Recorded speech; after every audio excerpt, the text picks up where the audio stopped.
Uhler and Moats are on the air.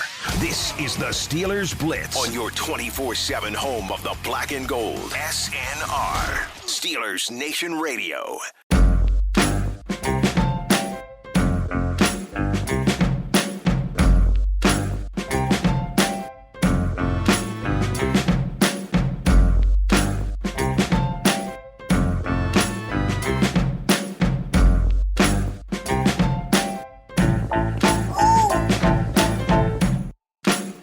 What's going on, Steelers Nation? You know what time it is. Arthur Moats, Wesley Uhler, and this is the Steelers Blitz. And if you tapped in, that means you are on the Steelers Nation Radio on the Steelers Audio Network. And between the two of us, one has a decade of NFL experience, the other an immaculate head of hair. But the beautiful part is, even in the off season, even when we are not all the way live, we still like to keep the show interactive. And the best way to do that is to, let your comments, your thoughts, and your concerns or critiques be heard, be felt on the twitter.com. And the easiest way to do that is to at us at TheBody52. The Body.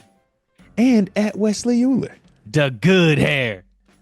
And shout out to the good hair guy, man. You look like a champion over there, all right? We know we done had two champions crowned the past 2 days. You look real just like you're winning right now, though, man. This weather is starting to breathe the sunshine outside is starting to breathe a little bit more life into the hair. It's been fantastic. So the sun got you, not the snow out there. I like your style, baby. How about that? All right, okay. I like how you doing it. In typical fashion, we woke up this morning with snow on the ground, and now it's like sunny and looks like spring break outside. So classic Pittsburgh. I'm proud of you turning over a new leaf, man, and just giving positive energy to the weather. And not be like, man, it's so cold out here, I just hate it. Oh, my God. Positive vibes only. Good vibes only. Man, let's get it, man. Love that. Did figure would tap in real quick since this is the 8th day of April. As we're tapping in right now.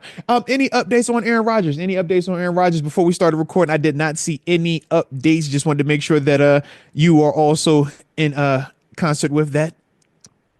Yeah, nothing really. I don't know if you saw Mark Cabali, our buddy, did say on Monday. Kaboom, man! He trying to take the steam, trying to take the air out the sails, man. Come on, Kaboom.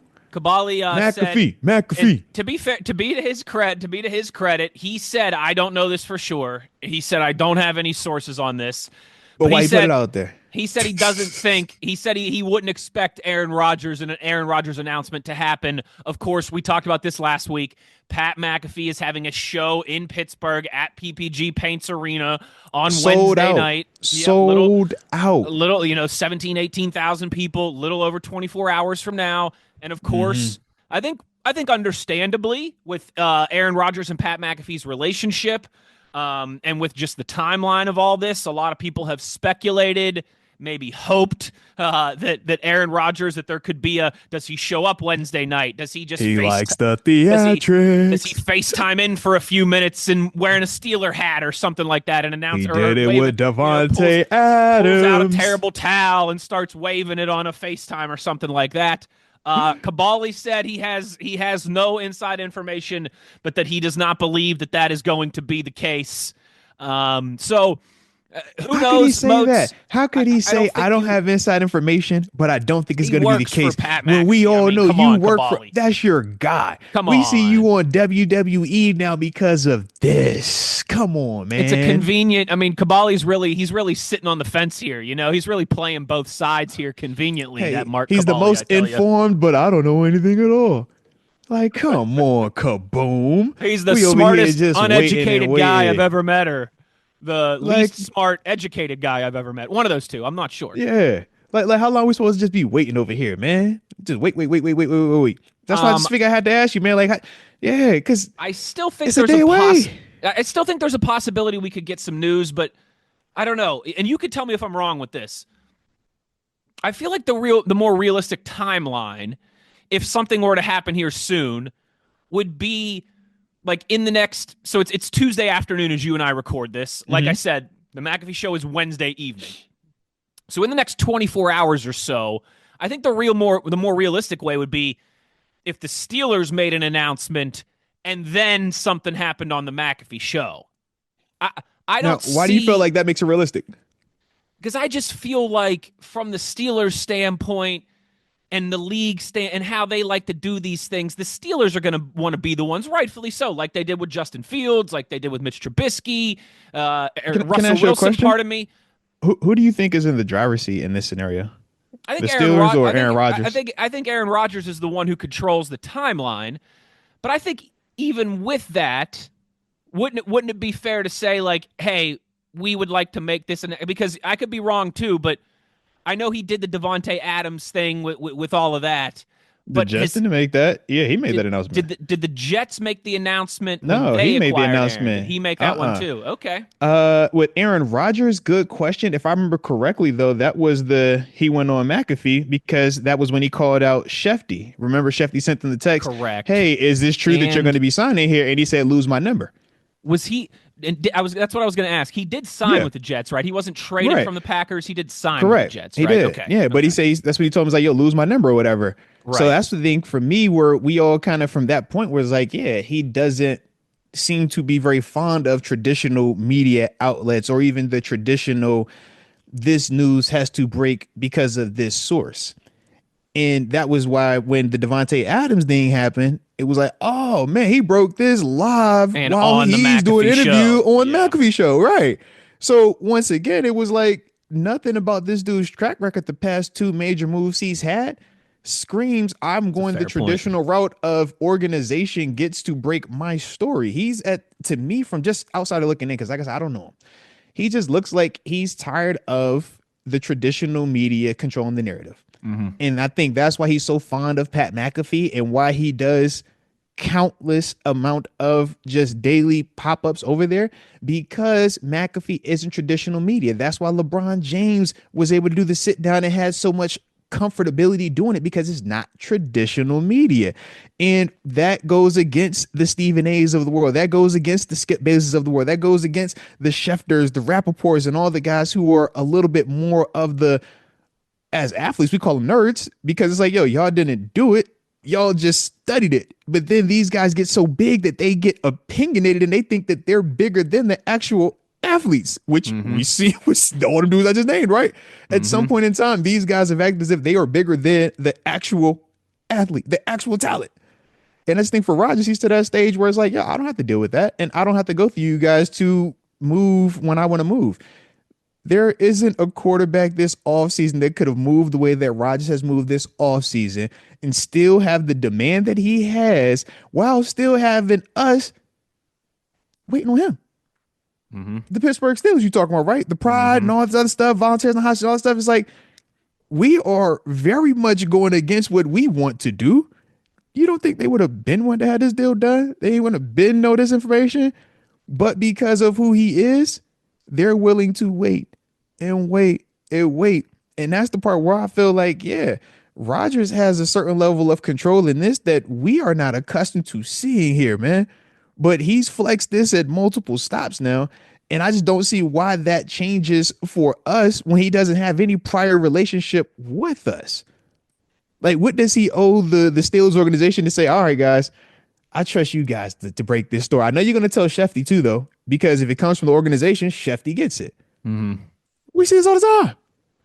So now the guy that I already have been on record saying lose my number, I'm not going to allow you to have this story. Gonna get the now credit. I'm going to essentially go right back to this. Who you think when Omar Khan, Coach Tomlin, and Mike and Mr. Rooney get that deal done, who do you think they're going to send it to? All right, Shefty, go ahead, leak that. Hey, make sure Shefty gets this. You know that's how this goes. So that's the part where I just don't think for Rodgers, he's looking for that. I think for him, my wishful thinking is, yeah, go on McAfee so that way we can get it on our time, at least a little bit ahead of schedule. Yeah. But he's the type of guy, man, if he wants to announce it the night of the draft, like he's type of guy. You know he's that type of guy. He'll wait till it's the first one. Say, all right, I'm signing now. And you're screwed. You're like, yo, all right, I got to take you because, yes, for 2025, you are still outside of all the other things that we might not realistic options. Right. You are still the best option to get us to the confetti game. That's the reality of it. And when its supply is a little bit short, but the demand is extremely high, you get this type of power. And I think that we just aren't accustomed to this. This is foreign to us. Seven never flexed it to this extent. Not like this. This is like no. I'm really letting you know I'm in control and there is nothing you can do about it. Hey, or if you're Rodgers, all right, go put Mason out there then. Cool. I'll retire. Y'all do what y'all do. Good luck if you keep your jobs or not.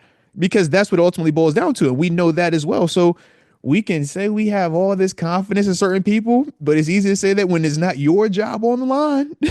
When we start talking about, hey, now think about your wife, think about your children, think about, your retirement, think about all these different things that play off of this one move right here. How confident are you in Mason versus Rodgers? How confident are you in Rodgers versus draft pick? And you see why they acted the way that they acted. But yeah, I just think that for Rodgers, he knows that, man. Like, he is one of the very few that have played this game at a high enough level for a long enough time to really know that he has power. And yeah, we just are the unfortunate collateral damage of this thing right now, man, as we just wait. But absolute craziness, man. The only thing that I know for sure at this point is that nothing would surprise me. If at some point on McAfee's big night out, whether it's a FaceTime or whether it's Aaron Rodgers, popping out of nowhere like he's Iron Man and Black Panther, coming through the portal in the Avengers to help out Captain America and vanquish Thanos. See, they just popped up in the portal. Like, hey, bro, we here now. What's up? Like, you know what I mean? Like, right in the darkest moment, right when we think the McAfee show's over and nothing's going to happen, you suddenly hear this little voice in the back of your intercom, and here comes Aaron Rodgers through the portal. The darkness. Waving his terrible towel. On your left, McAfee. It also... wouldn't surprise me if it's the draft before we find this out. Wouldn't surprise me if it's May, if it's post Easter and it's I'm May. Scared of that. We still don't Honestly, have an answer. that's what I'm the most scared of. I'm afraid that he is willing to take it after the draft, and if he does that, I just think that puts so much pressure on this organization. I think it puts them in such a bind, and I just don't like it. But I think for him, I could definitely see him taking that approach as well. And I do wonder, at what stage does he say to himself, what is going to help or hurt my future employer for this upcoming season? If I sign this week, I can go in there and lobby for them to draft X or them to sign X. The longer I wait, the less options are available. So if I sign after the draft, I don't get to tell them I want this player, because that player isn't available. Right. Or I don't get to tell them, why did you draft this quarterback? I didn't want you to draft the quarterback. Well, if they didn't have a quarterback prior to the draft outside of the two guys that were currently under contract, what do you expect them to do? I mean, people barely, with religion, they struggle with that, right? Faith. I can't see it, but I just got to believe it. People struggle with that. So we supposed to believe in you? Come on now. Devontae Adams ain't even do that. And that's your man. Yeah. He did it. You are right too. So like, while he sits in the driver's seat, he also, the longer he waits, isn't necessarily helping his cause either, in terms of, you're right, just the realistic things that they could do to build it around him on the timeline that they have. Yeah, so definitely one of those interesting things, man, but we will continue to monitor that. But let's take a break real quick, man, as we continue on Aaron Rodgers Watch. Don't touch that dial, though. It's Arthur Moats. That's Wesley Uhler, and this is the Steelers Blitz.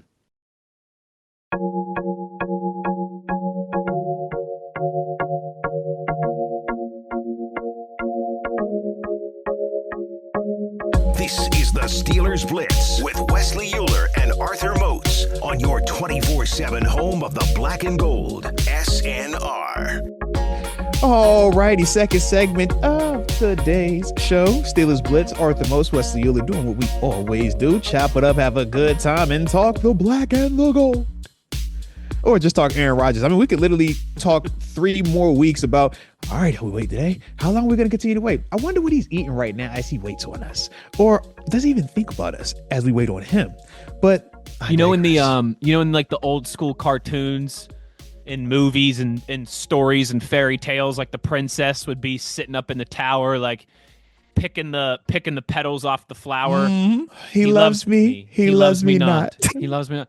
He You think that's loves Aaron? me, You think he that's Aaron loves me Rodgers not. right now? Absolutely. Steelers. You know it is. The Steelers not. The Steelers. The Steelers not. I don't know. I'd like to think so.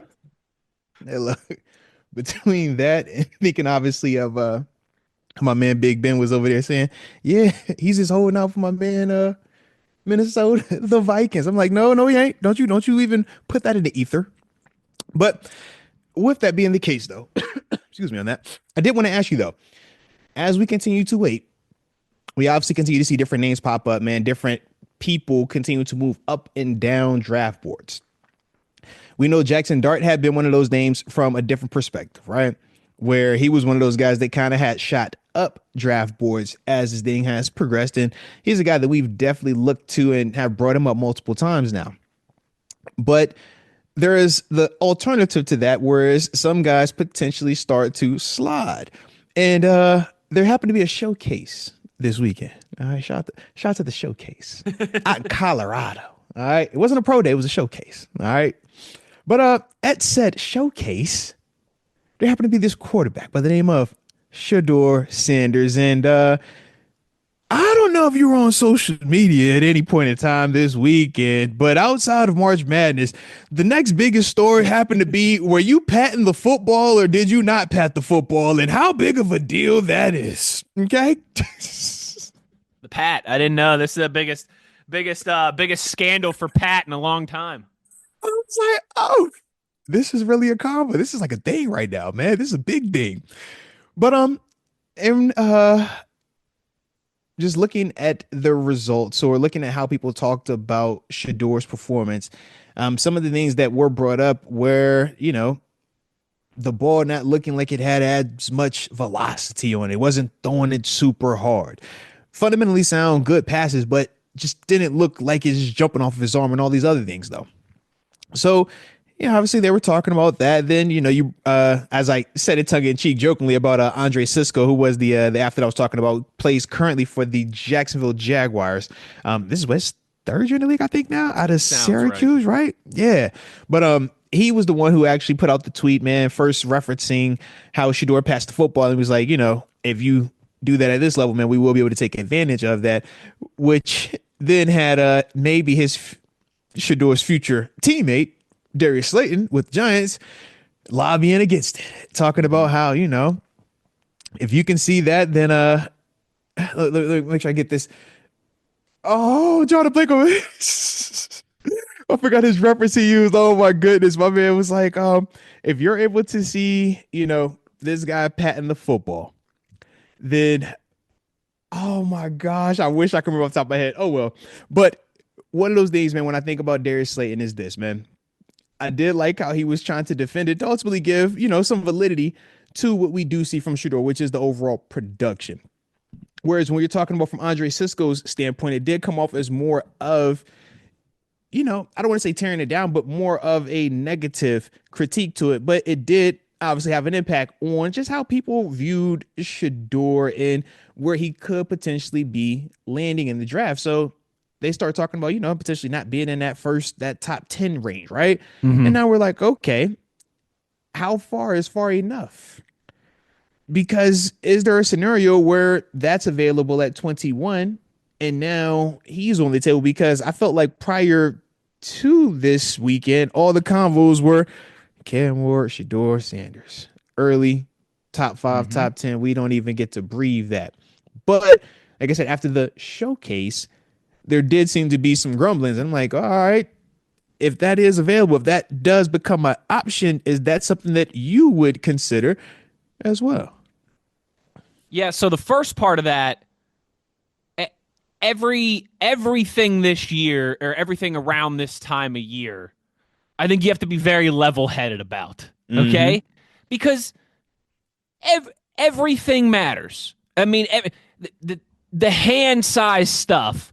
We make way too big of a deal about it, but it certainly. Now do we? But now do we though? It certainly matters. I don't know. It certainly matters. We've seen it matter a little bit, man. They said it'd be mattering a little bit now. There are a lot of things this time of year that can be smoke and mirrors. That can also be, okay, I'm going to use a big word here. You ready for this? Like knee jerk. This is like a big word. God. Pedantic, okay? Which Oh, means you breaking out the SAT in this thing. I see you, baby. which Yeah. mean only when you go to an esteemed academic institution like West Virginia University do you learn things like this. Hey. Shout out to the Being old country roads, man. being pedantic means you're way too focused on a small detail. And a lot of times it can be a negative deal. Like you could have this beautiful house and you could be upset that in the basement at one little spot a tiny little piece of paint got on the floorboard or something. You know what I mean? And it drives you, and you're like being pedantic over this little detail that doesn't really matter. You can have this great quarterback who does so many things well, yet you spend all the time talking about this one little thing. Could that be the make or break? And you do it for running backs and defensive backs and wide receivers, and this is a big part of draft season. Is being pedantic and some of this smoke and mirrors stuff. So again, like I said with Aaron Rodgers, nothing would really surprise me because just a couple years ago, I thought Kenny Pickett was going to be a top 10 pick. I thought Malik Willis was going to be a top 20 pick, and neither of those we both did, man. And neither of those things happened. There's been a lot of other of those types of examples, particularly with quarterbacks that we could run through in the last 2, 3, 4, 5 years here. So if Shedeur Sanders ends up going in the top 5, it wouldn't shock me. I don't know if it would shock me if he was on the board at 21, but it would certainly surprise me if he was still on the board. Now, if maybe he falls to the 10s or the early teens or something, something like that, I could see it. If he's still on the board at 21, some interesting things have happened between now and then. But like, I do think it's funny. You mentioned like Darius Slayton. He put out this video of all these all-time great quarterbacks, guys like Tom Brady who have played recently, and current guys like Mahomes and Allen and Lamar Jackson doing the football. A lot of ball patterns too. So I don't think that that's going to be the difference between Shedeur Sanders having a productive, Pro Bowl, All-Pro type career versus being a guy that doesn't have a long career as a QB1 in the NFL. Yeah. Something like that wouldn't necessarily scare me away in the grand scheme of things. But I do find it funny how this is like, you could tell that we are fully in this draft cycle, need things to talk about. Free agency has died down because we are getting pedantic about very small details. But I do think the quarterback conversation might be more like, I feel like so much to this point we've really just kind of talked about Jackson Dart because he feels like really the only realistic one who could be there in that range. Everyone else is probably more second round. Shedeur and Cam Ward are probably top 10. But again, you never really know. Come on now, you never really know. And that is funny, man. People will make you feel like, yo, why are you even considering this guy? You don't even get to talk about this guy because it's a foregone conclusion. And then when those guys are available and they're like, he was really going to fall like that? It's like, yes, the draft is no perfect science. It's a reason why Lamar Jackson fell. There's a reason why Patrick Mahomes fell. There's a reason why Aaron Rodgers fell. Like, we never know. You never know. Like, that's the beauty of it, man. And yeah, there is a scenario where, this guy could fall. But it was funny, man. I did finally find that Darius Slayton tweet. My man, when he was brought up, obviously they were bringing up this, patting the football. This was prior to the video. He says, there's these large fellas called linemen who are in between line of sight. So if a QB who isn't 6'4", 6'5 plus, which Shedeur isn't, you lose them behind the offensive line all the time. So if I can't see the QB throwing it to me, how in the Flying Dutchman is a DB gonna see him pat it before he throws it?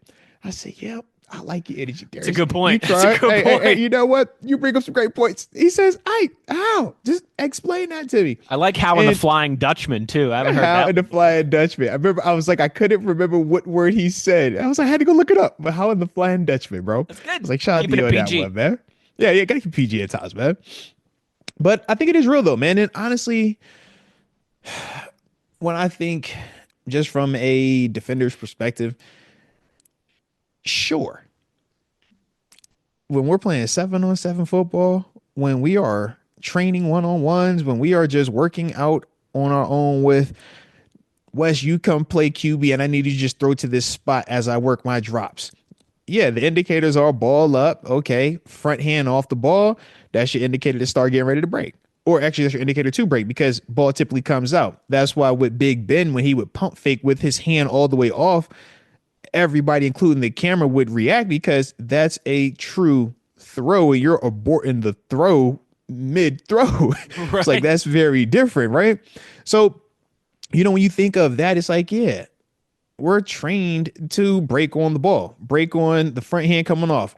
Oh, this guy passed the ball before he throws it. Okay, cool. But I'm not going to lie to you. In my 9 years of playing professionally, every time I dropped in coverage, whether it was man or zone, I could probably count on my hand how many times I actually seen a dude pat the football and I was in like enough of I can see it. I got the moment. I'm ready.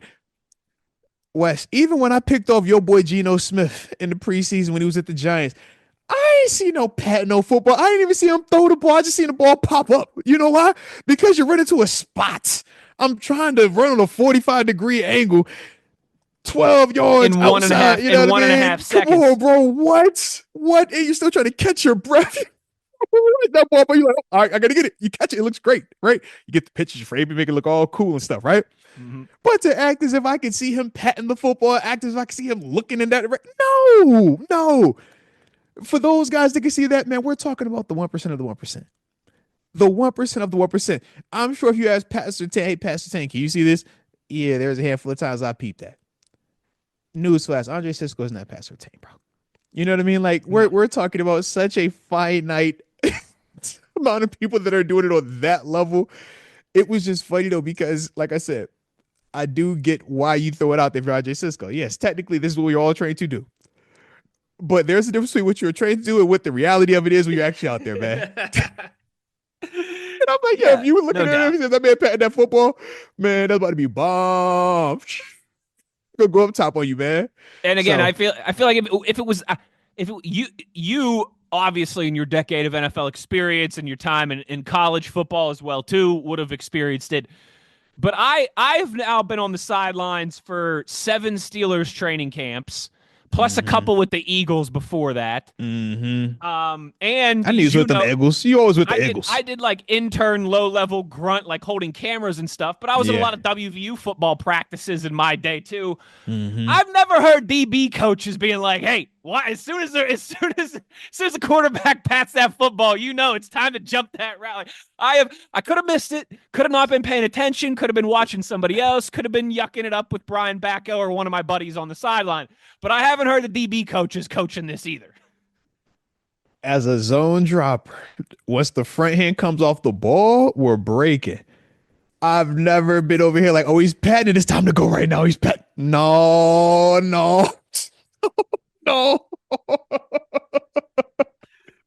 Like I'm not a football savant by any means, but I am pretty observant. Conviction, though. He has such conviction about it. Like, yo, you patting the ball, I'm taking. I'm like, whose cookie you took at the NFL over there pat the ball?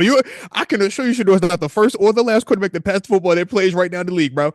You ain't taking cookies like that every week, man. Stop lying to yourself because you ain't lying to us. You lying to yourself. I'm glad to hear you say it. Look, if it was that bad, I'm like, man, college athletes aren't terrible. They would even be good. Why weren't the interception numbers up? They got more time. They got an extra second or two. Man. Yeah. Come on, man. Yeah. So that was a little bit funny to me, man. But Travis Hunter should have had 30 interceptions. You know what I mean? I'm just like, yo. So if that's what we're seeing is one of the top 2 quarterbacks in this class, and he passed the football at such a level that is so grossly just identifiable that anybody can get it. What about all these other quarterbacks that weren't as talented that also pat the football? What am I missing? What's the disconnect? So, yeah, man, definitely a unique situation right there, man. But like I said, we're not done with that one just yet, man. We will come back to that, man. We're going to take another break real quick, but don't touch that dial. It's Arthmos. That's Wesley Uhler, and this is the Steelers Blitz.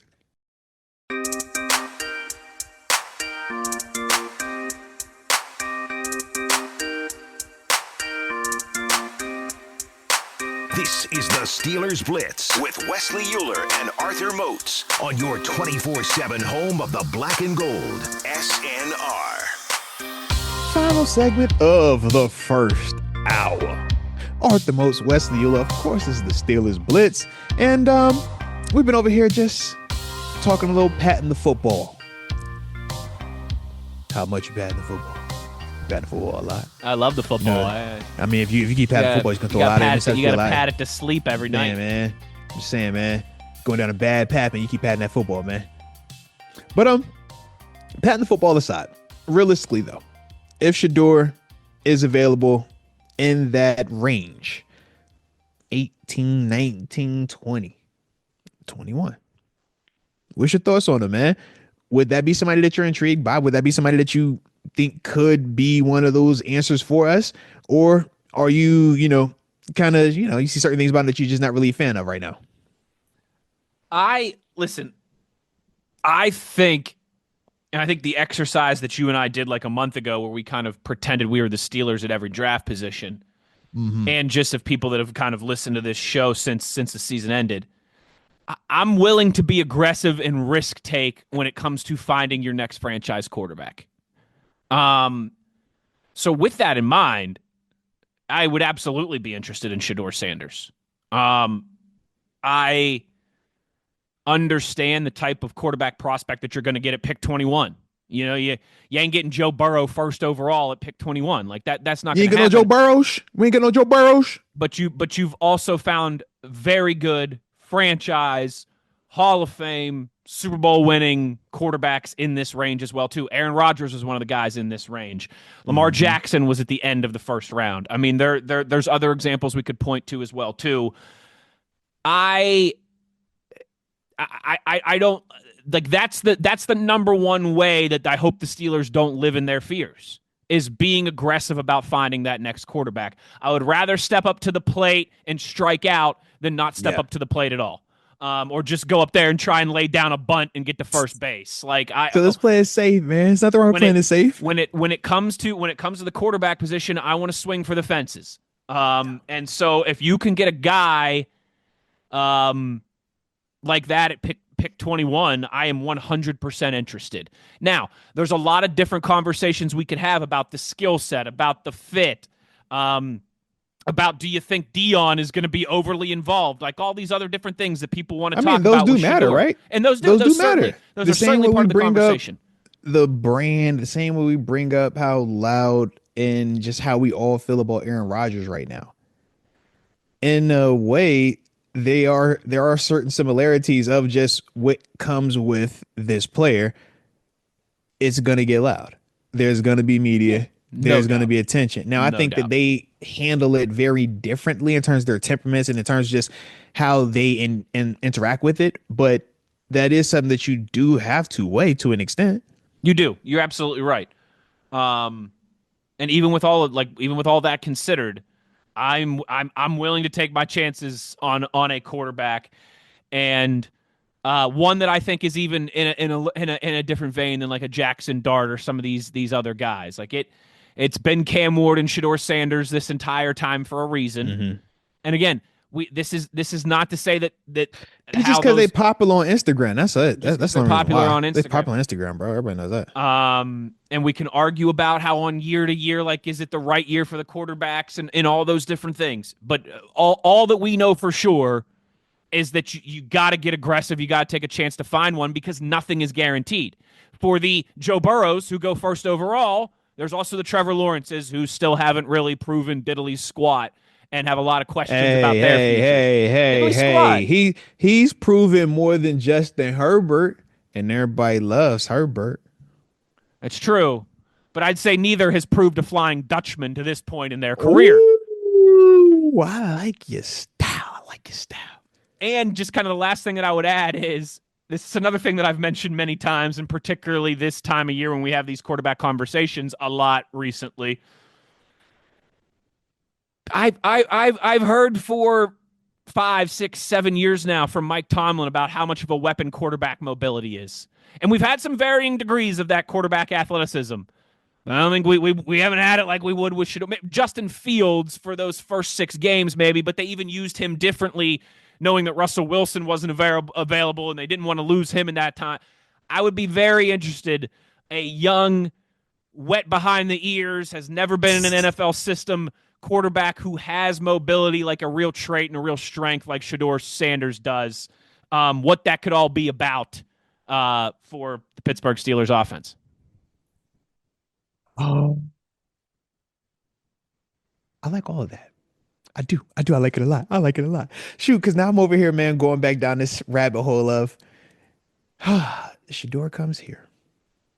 Primetime comes here. Or at least You would like. I would like that a lot. I'm over here smiling. I'm like, that's my favorite player, man. That's my favorite guy of all time. All right. So I'm like, He'd hey, be man, walking around in Latrobe. Moats would be like, hey, man, let me get a like, picture. I look up over here like, Most never wants to be at training camp. Now we can't get him away from training camp. Moats wants a room. He wants a guest room. Yep. Yep. I'm starting out there, man. That's how it is. That's how it is, man. But to me, man, when I think of, specifically Shador and the fit, that's to me where I just get back and forth. I'm like, man, I really enjoy his game. I really enjoy what he brings. But when I talk to other like players, man, they're just like, with the system that we play versus his traits, is it truly a fit? But when you look at him versus the other options, right? Because like we said, if Cam Moore is supposed to go top 5, cool. But that would mean that we're comparing now a Shador versus a Jackson Dart. Yes. Versus a Will Howard. Yes. Versus a Jalen Milroe. Versus a Tyler Shuck. That is going to feel very different. And I'm just like, man, I don't think I could talk myself into one of those other options that may fit Arthur Smith's system better, but he's still available to me. You know what I mean? Because I think that he's got that much of a better player. Yeah, absolutely. And when you think about just the professionalism that this dude has grown up around, I mean, he's been molded and bred for this since he was a kid. You watch this dude at every single level. Who is his coach been? A Hall of Famer. Coach Prime. The dude that is addicted to the grind. He loves the lights, but he's addicted to the grind. And you watch his tape. You watch how Shador plays. He's addicted to the grind. You could tell. If it was all flash, you wouldn't be able to sustain the amount of just hits that he took at Colorado, man. But they say behind the offense line, one of the most hit, one of the most sacked quarterbacks. Yeah, their offensive line was bad last year. Yeah. So you don't get to produce the way that he produced in that climate if you aren't totally locked in, because you have to pretty much be perfect above the neck to operate how he's operating. Because remember, he's not the fastest. He doesn't have the craziest arm, right? It's good NFL arm, but it's just not elite arm. Just good arm. And sometimes like, all right, you're just good. It's a good arm. Like with AB and his speed, AB had good NFL speed. It wasn't 4.2 speed. It wasn't elite speed, but it was just good speed. And when you throw good speed with highly fundamentals, competitive as heck, great quarterback, offensive coordinator that's really cooking, now you get best in the world. You get that type of opportunity. You get those type of chances. So to me, when I look at Shador, I see similarities. I'm like, yeah, it's not the best arm in the world, but it's so fundamentally sound. It's so consistent. And those are some of the key things for guys transitioning at this level. And that's one of the things that we've even talked about when it was with Justin Fields while he was here. How quickly is it going to take, or how quickly can he become more consistent where everything just looks the same every time you drop back? Not the first 10 drop backs, you drift a little bit to your right. Then the second 5, you drift a little bit to your left. Then you got 3 where you directly straight back and right on the money. Then sometimes you throw with that ball, you're releasing it by your ear. Sometimes you're releasing it kind of sidearm. Other times you're releasing it on your back foot. Other times your hips are facing to the left, but you're throwing it to the right. And when you're not consistent, this is part of my issue with Cam Ward. Those little fundamentals, he's not really consistent in, but his arm is so gifted that he can still make a ton of throws. At this level, the details matter so much more than the big abilities. We all have big abilities when you get to this level. So now it becomes so much more priority on little intricacies. And to me, I just think that Shador is one of those guys who, just from my perspective, has really thrived in that. And that's put him in this position where he's at, where, like I said, we're talking about potentially drafting this dude in the first round. But since he's about to be walking into money and we don't want to lose any money, we're gonna go ahead and take our final break of this first hour. So don't touch that dial, but we'll spin the block and get after it on the other side of this thing. But I'm Arthur Moats, that's Wesley Uhler, and this is the Steelers Blitz on Steelers Nation Radio on the Steelers Audio Network. Uhler and Moats are on the air. This is the Steelers Blitz on your 24/7 home of the black and gold. SNR, Steelers Nation Radio.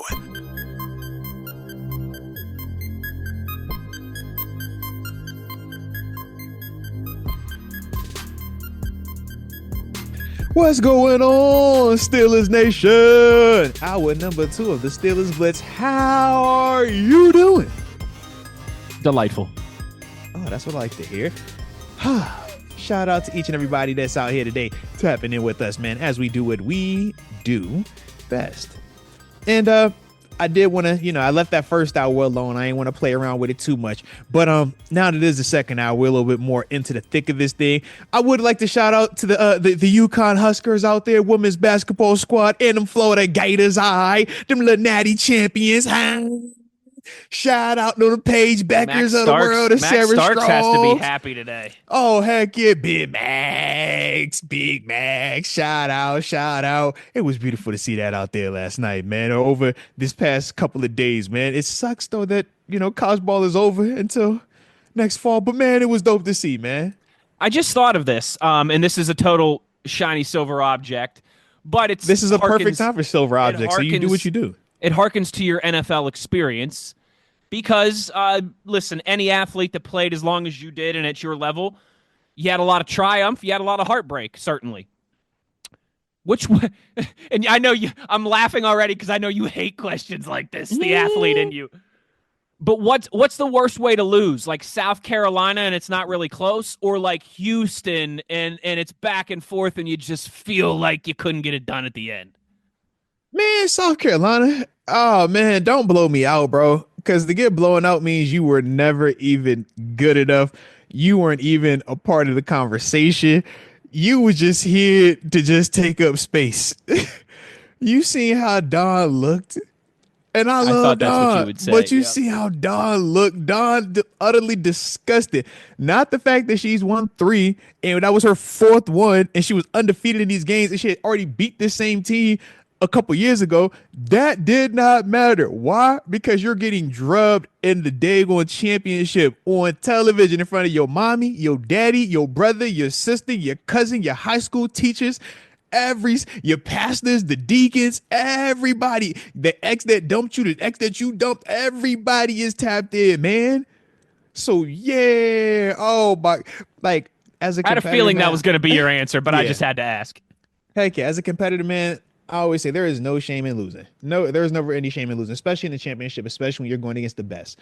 But there is really, to the next level, no type of, man, shame on your face for losing a close one, because it's like, y'all are the best of the best when you get to this stage. And the reason why we're saying you're the best of the best is because you had to pass all the prerequisites to even qualify for this opportunity. But it does suck, though, when you get there, you're like, man, I thought I was the best out here. And then I'm sadly mistaken when I get beat by 30. But then if you're Houston, you're saying to yourselves, did we get beat or did we lose the game? And I don't want to take away from Florida because we know that's kind of what gets lost in the midst of the conversation in that context. Sure. Oh, well, now you're not giving credit to what Florida did to come back. No, what I am acknowledging, though, is when you have a double-digit lead in the second half of a game, there are higher odds that you should win. Or when you have the ball last, you seen how everybody reacted on Twitter. Nobody had to say anything. You just saw all these confused gifs just start popping up on social media at about 11:55 last night. It's like, what's going on here? What the heck was that? What? Oh, head scratcher. Huh? What? That's what you call it? What was it? What? Poor guys. Oh, yeah, man. Yeah, I was just like, wow. And then the sicko of me was like, that would have never happened with Cooper Flagg. Because hey, he missed it, but at least he got the shot off. I mean, come on. Shot off at least, man. There you go. Call that over the back call. Oh, yeah. That's what you get. Oh. Not to be personal or anything. I'm sorry. But yeah, man, I was just like, it's That gonna makes suck sense. either way. That makes sense. Yeah. Yeah, it sucks either way, but there's no shame in it, man. Like I said, they both are gonna hurt. They're both gonna stick with you forever because anytime you lose a championship game, you never know if you're gonna ever get that opportunity to play in it again. I mean, shoot, man, my 4 years collegiately, I played in one semifinal game in the playoffs, man. Everything else was, quarterfinals. You flirt with it, but you can never get over the hump to get into that, championship game. Professionally, 9 years, played in one AFC championship game, and then you lose to the Patriots, they go win it all, and you're like, man, you know how many division rounds we got beat in? Like, oh my God, it's a sick feeling, man. Mm-hmm. But that's right, man. Shoot, even going back to, I'd never forget even rec ball. I'm like, man, I lost every rec championship, bro. You know, I remember you telling me this before. You're like, I never won a championship anywhere. I've never won a championship, bro. Never. Rec football, Why, you man, and I you need whoop to- everybody, and then you get beat in the championship. Rec basketball, we whoop everybody, you get beat in the championship. You're like, bro, Moats, what? Heck, even baseball, even youth baseball. Wes, youth baseball, you would have thought it was Jackie freaking Robinson out there for the Boys and Girls Club. Shout out to Kemp, still the Boys and Girls Club. We was over there whooping tail, man. And then we got drubbed in the championship. We're like, yo, what is going on, man? Moats, I remember many years ago, because we've been doing this for a while together now, I told you that Jim Carrey never won an Oscar, the Grateful Dead never won a Grammy, and so I don't care about an award, right? It's facts, bro. But you know what? After everything that you just laid out and how much I know it means to you, I've made it my mission. We need to win an Emmy or something nowadays because I need to get my man a championship. I need to get my guy a trophy. I'll be over here like, man, hey, just gotta let it grind, all right? It's about the journey. We don't care about the destination. Just fall in love with the journey, man, all right? Yeah, I'm like, yo, I was so hyped with my daughter with her little basketball championship this year. I'm like, girl, I ain't never seen this before. You finally won something. We did it. We're going to Disney. Man.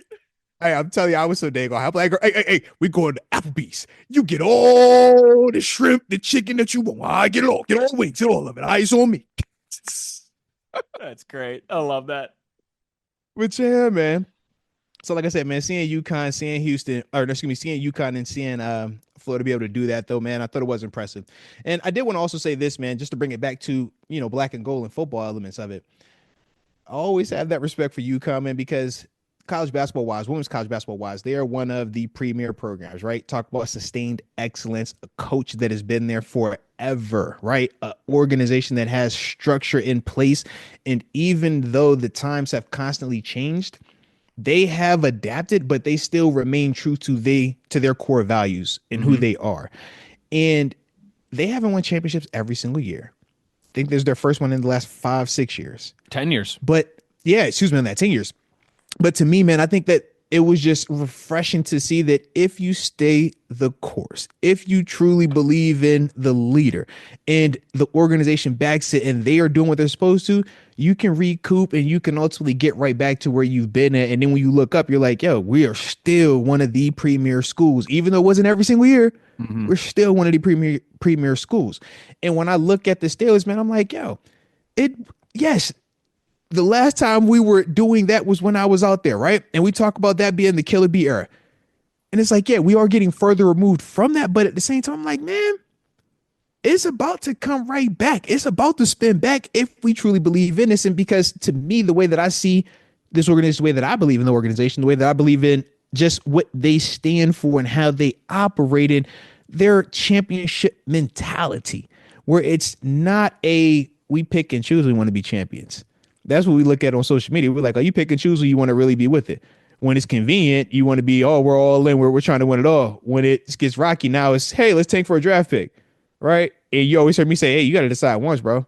You decide once. We don't have time for all this wishy-washy. I want to be great today. I don't want to be great tomorrow. I want to be at the front of I want to be at the head of the ship today when everybody's loving them, when everybody's talking about how great I am. Hey, but now when it's a little rocky, can I get in the back of I just want to be in the back of the bus so I can see who my hoodie on. No, you don't get to do that. No. Yeah. And like I said, man, when I look at this Steelers organization, the way that they have been operating throughout the years, they are one of the premier NFL teams for a reason. They're one of the premier franchises for a reason. And when you look at the way they've been in this conversation, it's for a reason. But the same way you look at how UConn needed that Paige Beckers to get back alive, right?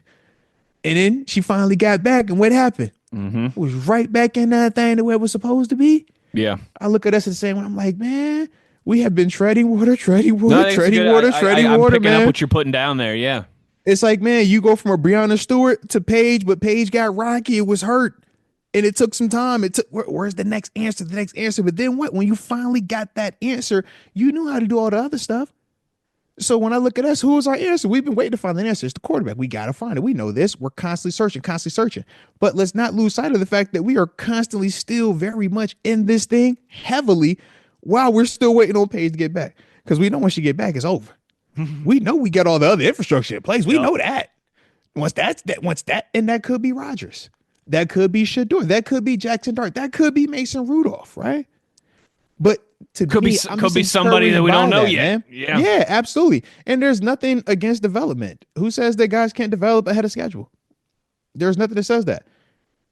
Nobody expects when these guys are drafted to say, oh, he's a surefire Hall of Famer. Nobody knew Aaron Rodgers was going to be a first ballot Hall of Famer when he first got drafted. They didn't know that. Who got drafted one overall? He developed. No one knew Russ was going to develop into what he was. If they would, they would draft him first overall. So there is nothing that says that these things can't happen. Now, we can talk the odds of them, but as a whole, there is a certain level of optimism that should be a part of it from my perspective, man. And like I said, man, just seeing, like I said, with the UConn element of it, man, kind of gave me that reminder. Now, I know they're different sports, but as a whole, though, we're talking just the way that they are viewed within their respective, sports. I do see a lot of similarities, man. I get what you're saying. It's like people were looking at UConn and kind of saying, hey, like, they're still a good program, but they're not what they used to be. Mm-hmm. And you get that one playmaker difference, and it changes everything. And you're right, they are different sports. But I think there's also some comparison to like how big having that one person on the court in basketball is to having the quarterback on the football field. Come on, man. Yeah, we're not talking about another player. Yeah, there are some parallels to be drawn there, certainly, and so I think that makes a lot of sense. And I think too, you're right. Nothing is guaranteed. It's all kind of like playing the odds of what you believe gives you the best chance to have even an opportunity to have a championship window. But I think a lot of times people just view it as you are either great or you are bad.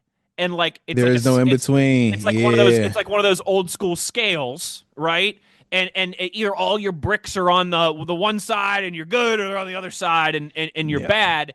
And maybe they point to teams like the Washington Commanders as an example. Bad for a while, they get the right quarterback, couple right hires on the coaching staff, bang, here they go to the NFC Championship game in year one.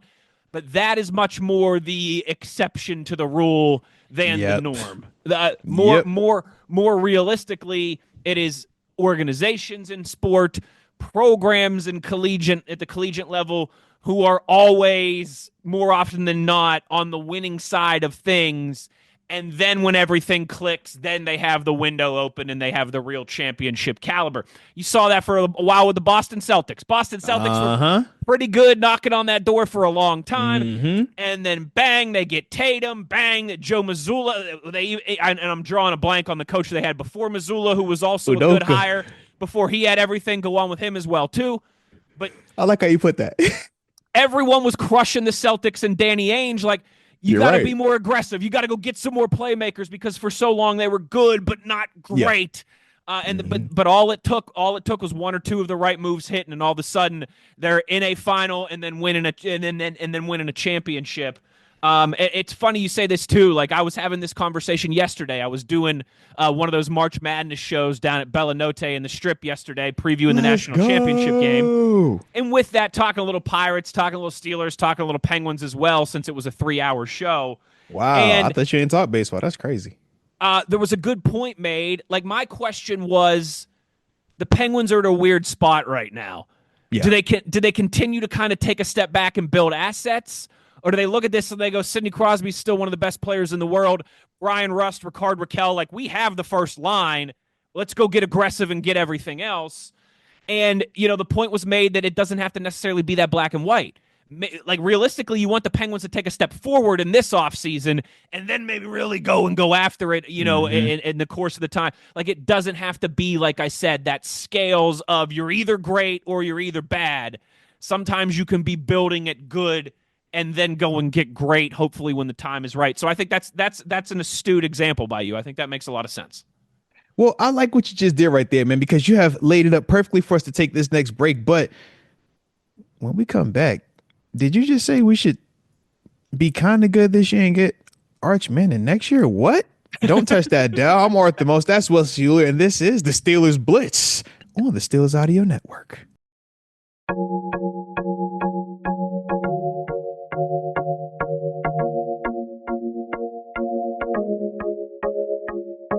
This is the Steelers Blitz with Wesley Uhler and Arthur Moats on your 24/7 home of the black and gold, SNR.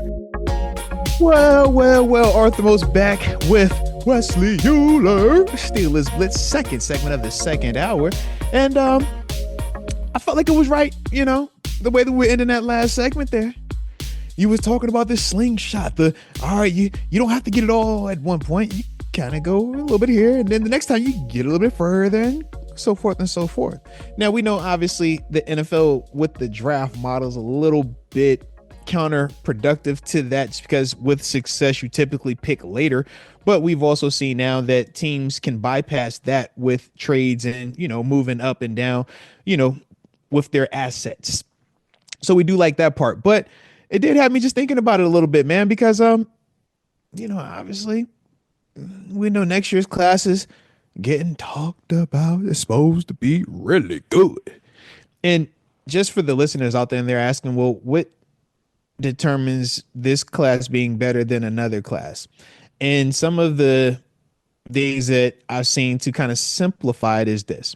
When you're looking at a quarterback and you're asking yourself, would you take this quarterback in the first round this year? Cool. But that doesn't necessarily make him a first round grade. And the way that they say it is, if you look at the past 5 drafts, would this guy still have been a first rounder in the past 5 drafts? Mm-hmm. And if we're saying yes, based on all those guys, then yeah, he's a first round grade. But if not, then you're looking, okay, same exercise. Look at all the second round guys. How many of those guys would you have taken? How many, and so forth and so forth. And that's kind of how you can come to a conclusion.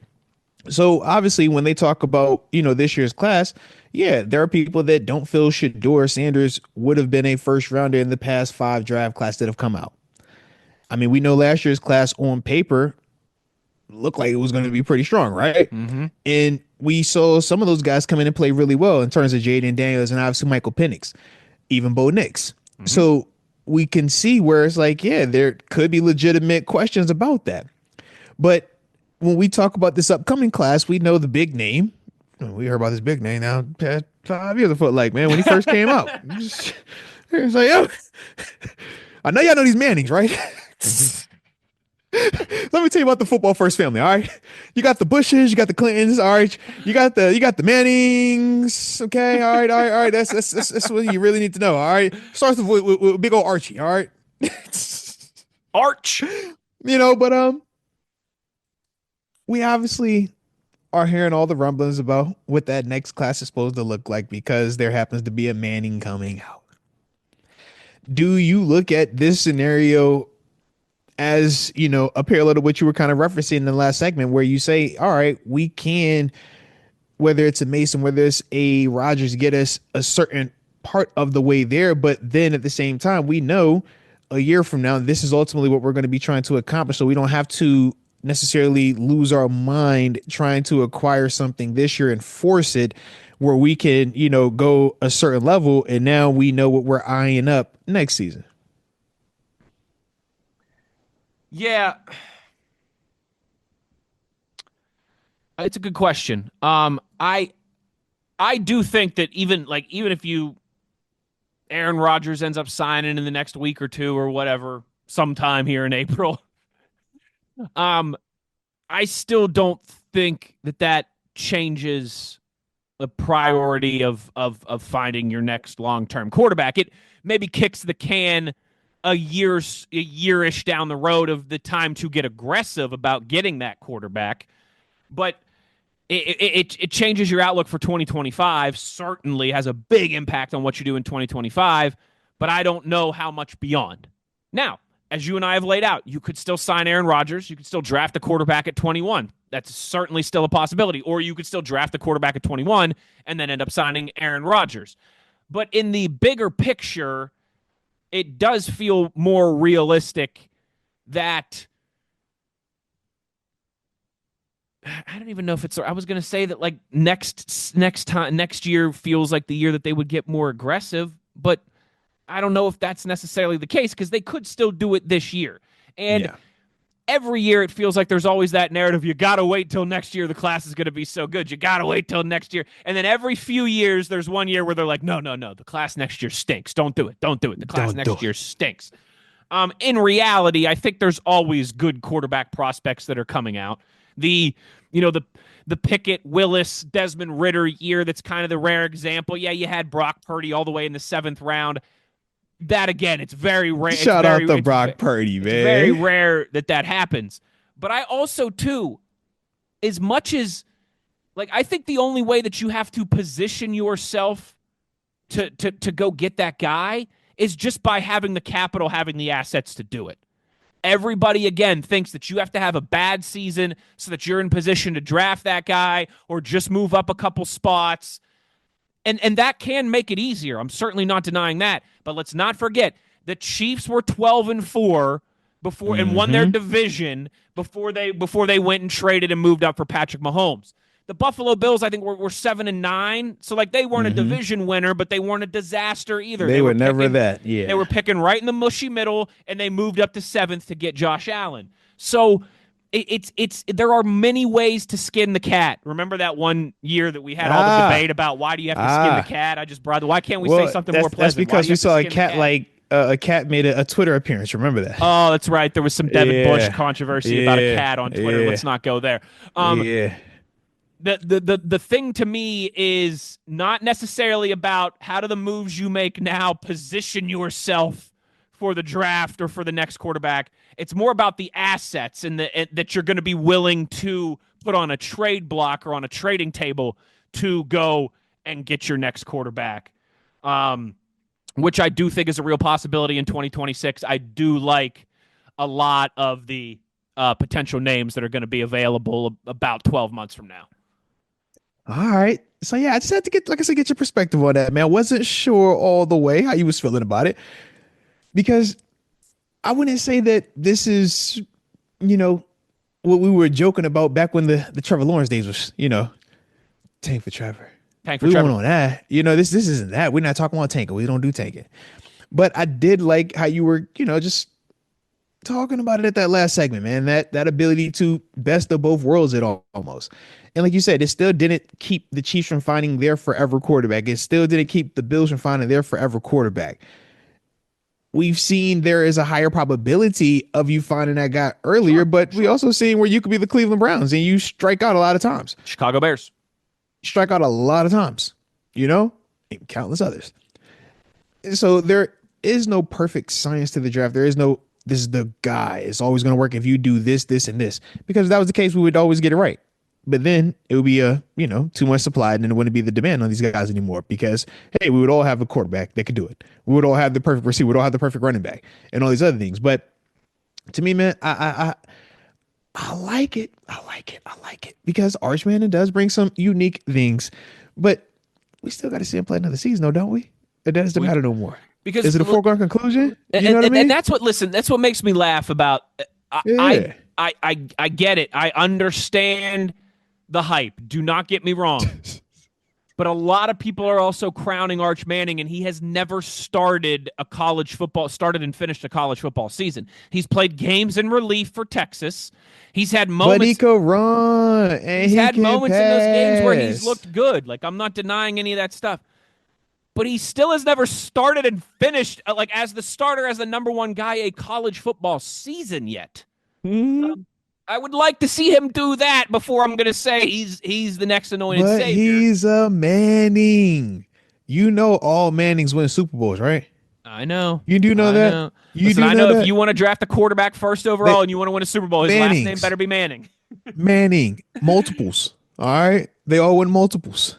But you know what? Who's to say that, Garrett Nussmeier, the LSU kid, that we're not all in love with another LSU quarterback. Look at what Burrow do and look at what Jaden Daniels do, and here's the next You one. want to know Drew LR? I was gonna say, the we are portion of the black and gold fan base is gonna be screaming for Drew LR. Nico, I'm forgetting his last name. The quarterback at Tennessee, I think, is really good. Oh yeah. Lenoris I heard West Virginia's Sellers. supposed to have a good guy, right? Well, West Virginia have a good guy, right? We got coming out. I hope so, but no, we don't. I have really hoped that there's a WVU guy in this conversation next year, because that means he would have come out of nowhere and done really well. Lenoris Sellers from South Carolina, I think, is really good. And his last name kind of sounds like Steelers. His last name's Sellers. Maybe there's something there. Okay. The kid from Clemson, I think, is pretty good and will have another year to develop. There's some interesting quarterbacks really in this class next year.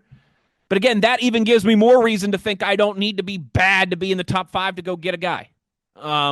It's an interesting balance to walk in that regard. But I'd rather be accumulating the assets to be aggressive at the right time above all else in terms of my priority list. Yeah, I like that mindset. Getting assets that we can need, that whether we're getting these assets that are picks or players, but whatever we need to utilize and how we need to utilize them, let's make sure we got all that at our disposal.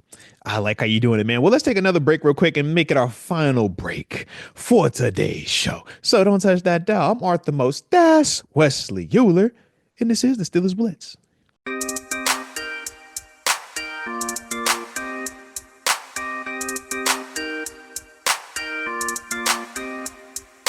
This is the Steelers Blitz with Wesley Uhler and Arthur Moats on your 24/7 home of the black and gold, SNR.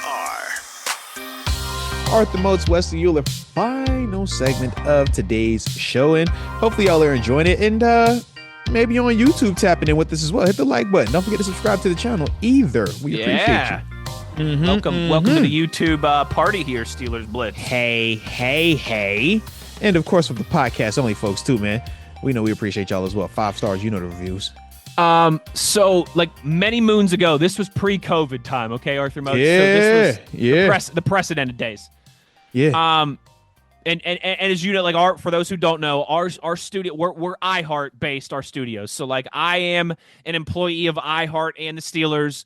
Moats has like his iHeart security clearance that took him famously years and years to get. That's where we, that's the Steelers flagship. That's where we're broadcasting. Took me longer to get my access card than it did to get a second contract. Make it make sense, man. So once upon a time, this would have been in like 2019. Like iHeart Media has like a VP of podcasting. I don't know if that's the exact title, but it's something fancy like that. And he spoke to all the employees, all the hosts at iHeart in 2019, talking to us about podcasts and how this is the future and it's going to become a big revenue generator and all this. And I mean, he was right, obviously. But I'll never forget one of the. I think so. I mean, podcasts are pretty big now, pretty big revenue generator. I suppose. Yes, I guess they do pay, huh? I think like the Joe Rogans of the world and some of these people are making a lot of money, pretty good living. Although I just compared like the top earner to, that's the thing that I'm going to do, right? Like compared to the number one earner. But anyways, and I remember him saying like the hardest part of doing a podcast and building an audience is the time and the commitment. And he said a line, he said, you're not really a podcast until you've reached at least 100 episodes.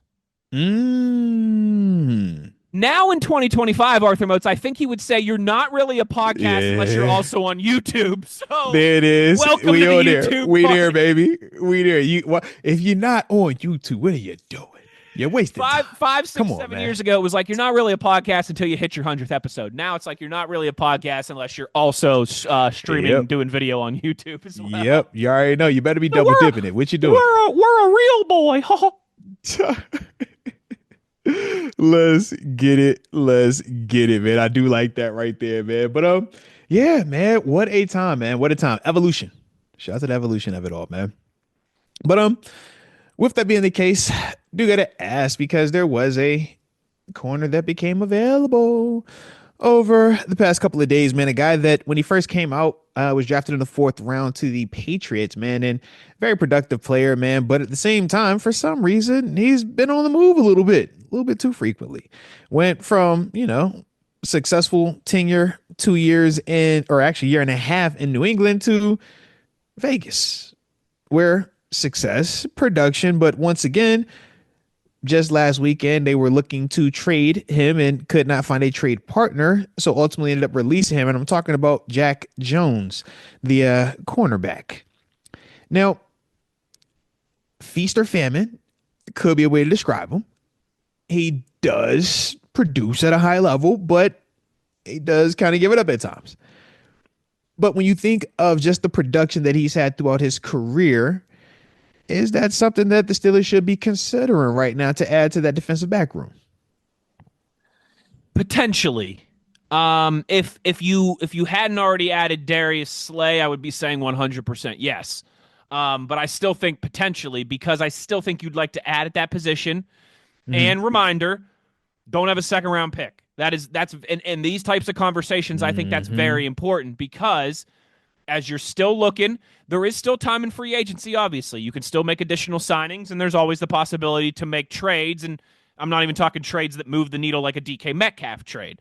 But if you're looking at your priorities, your boxes that you want to check, the needs that you still need to fill, you've only got so many more opportunities to do so. There's only so many free agents that you still think could fill those needs, especially away from the quarterback and the Aaron Rodgers conversation.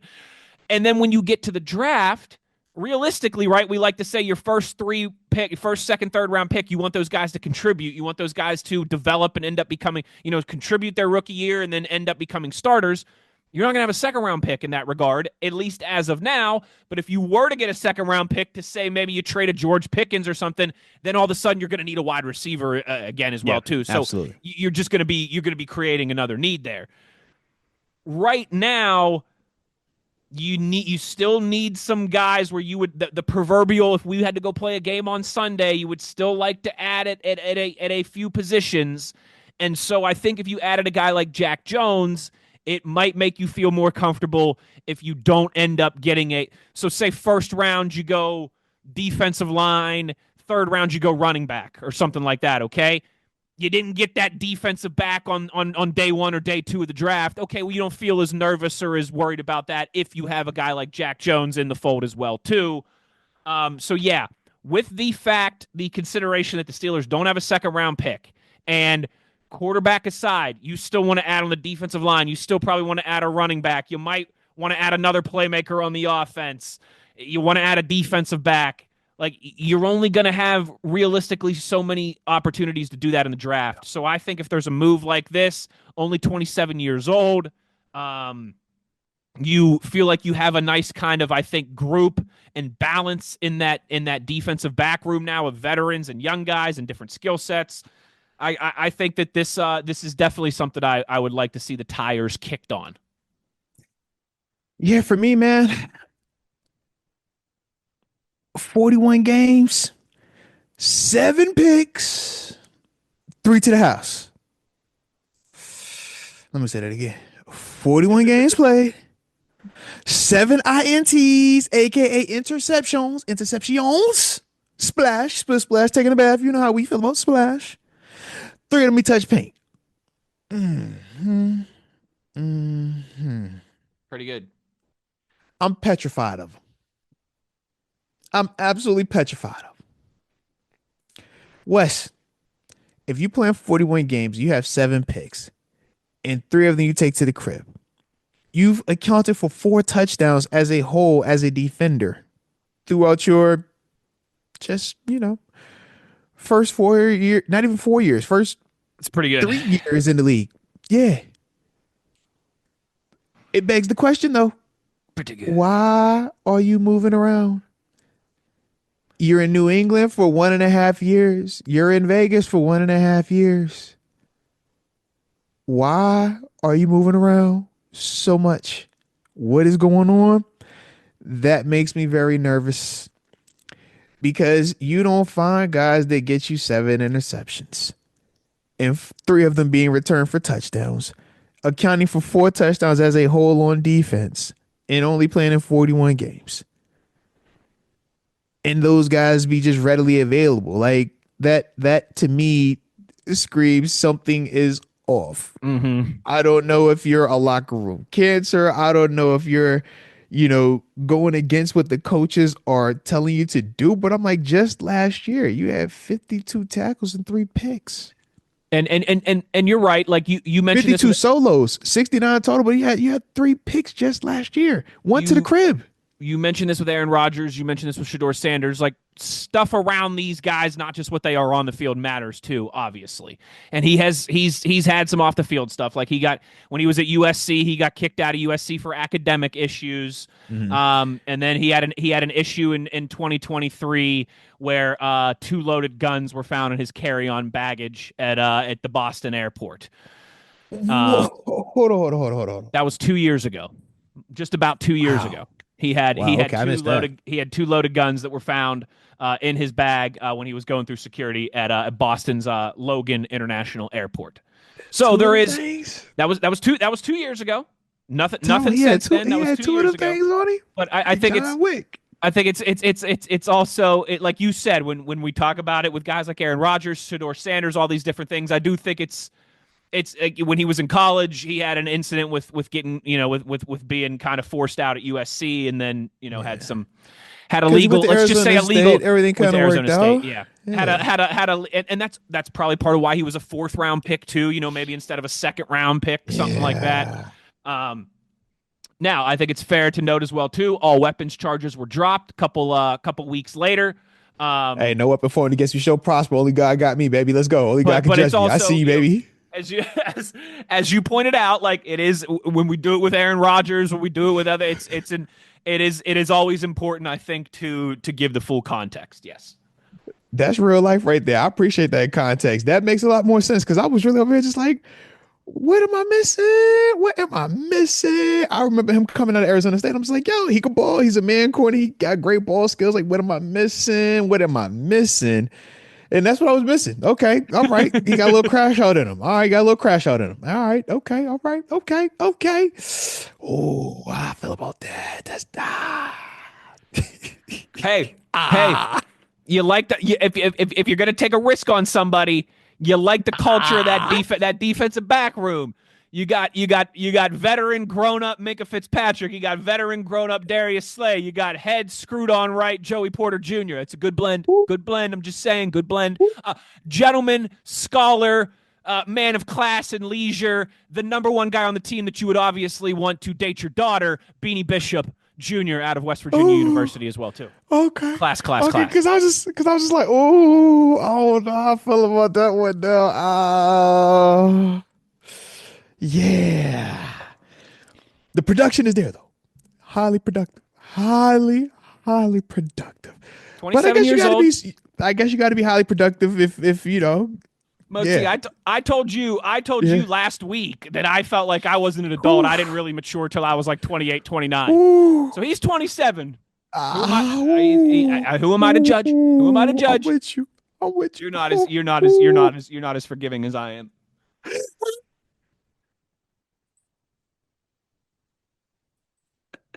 I'm scared of it. It's like a hot stove. My man said double strapped at the airport. That one is. No. That one's tough to explain. There's a mistake, and then there's a buddy. What were you thinking? Yeah, bro. I'm like, yo, because you're gonna feel that in that backpack. I don't care what bag you're going to feel 2 of them thangies. Like, come on, man. I just don't know. I'm glad I could paint the full picture for you. I would need to do more due diligence on him. I would definitely need to so let's have a conversation, man. Are you just, wrong place, wrong time, just bad luck, or is this like, you feel the need or you feel something else? So yeah, but heck of a player though, man. Very, very talented. Like I said, not the most disciplined on the field either. Just from when I watch him on tape and stuff like that, man. Feast or famine. Gives you Marcus Peters vibes at times, man. He's gonna go get it. He's playing the ball. Gives you real Marcus Peters vibes in a lot of different ways. Oh man. I'm sorry. Listen, it's a good parallel. Low key though, they both from Cali. We're from Long Beach. We're from was it Oakland? I'm like, Lord, both of y'all tough areas. Oh man. I mean, Snoop Dogg even told me that it's kind of hard growing up in the LBC. That's what he said. It's hard out there, man. Especially when you Snoop did a double G. So I can only imagine how Jack might be feeling. He might be like, yo, bro, it's hard out here. Well, he was like part of like the Snoop's football Yeah, these little program football out guys. there. Uh-huh. So maybe Snoop can actually convince him, like, hey, Steelers is where you need to be, right place, right culture. Yeah. Get her moving in the right direction. Yeah. Because I do like what he could present in terms of depth at the outside corner position behind Darius Slay, behind JPJ. If one of those guys go down, nicked up, you feel like you have a guy that can definitely come in here and start for you. But at the same time, you're also going to be able to put him in the slot where I think he's better at, and he'll be able to, number one, push a Benny Bishop. Yep. Benny gave us 4 picks last year. Man, Benny played really well. But now you just create even more competition to make him play that much better. And ultimately, man, for Jack, if worst case you become the dime, we're still winning. We're still feeling great right now. And the seasons are very long, as we saw. Them dudes play a lot. They rotate them dudes a lot back there. No doubt. You're going to get an opportunity. You're going to get an opportunity, man. Heck yeah. And to me, man, I don't think you can ever have enough good players, enough productive players. Especially at that position. Absolutely. And not everybody shows they can play at this level. Not everybody can do it. And he's showing you 2 different schemes, 2 different, locations. He's still able to produce. His brand of football still gets you turnovers. And this is, like I said, just as recently as last season, he was still getting turnovers, pick 6 varieties, man. So to me, man, with all the chaos that's around him, I would do more due diligence on him. Like I said, I would need to definitely connect a little bit more personally with him before we could cross that bridge. But I'm intrigued by him, though, man. I'm definitely intrigued. We'll keep an eye on it. We'll keep an eye on it. Absolutely. Well, before we go on the back end of this thing, I did have to ask you another thing, man. Spinning back to the Colorado Football Showcase, there was a player that did actually run the 40 out there, man. Plays in the secondary, likes to tackle, hits very hard, man. By the name of Shiloh Sanders, ran the 4.52. I've seen some 4.47s out there, unofficially, of course, but is that something that you would consider on the late round flyer? Potentially. Potentially. I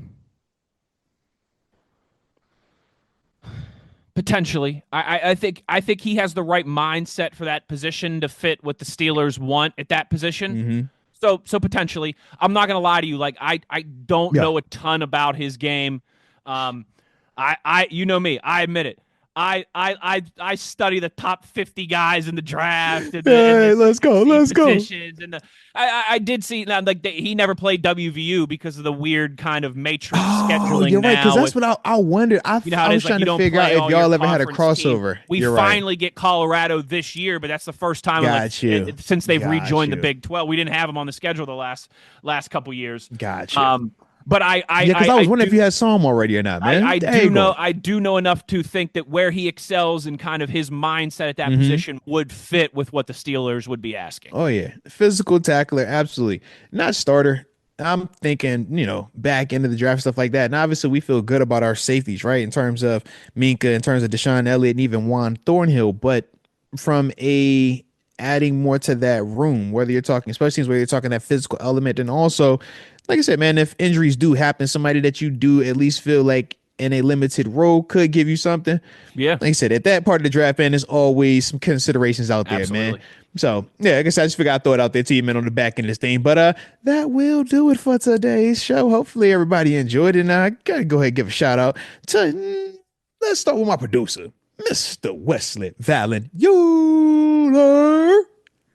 Go Ears. Extra crispy. Rockstar.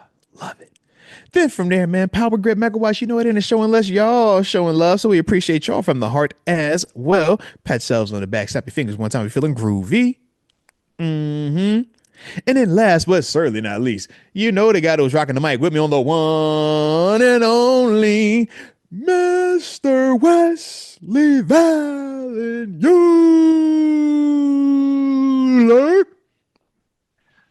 Could we have a conclusion to the Aaron Rodgers watch by the time we next record? We'll see.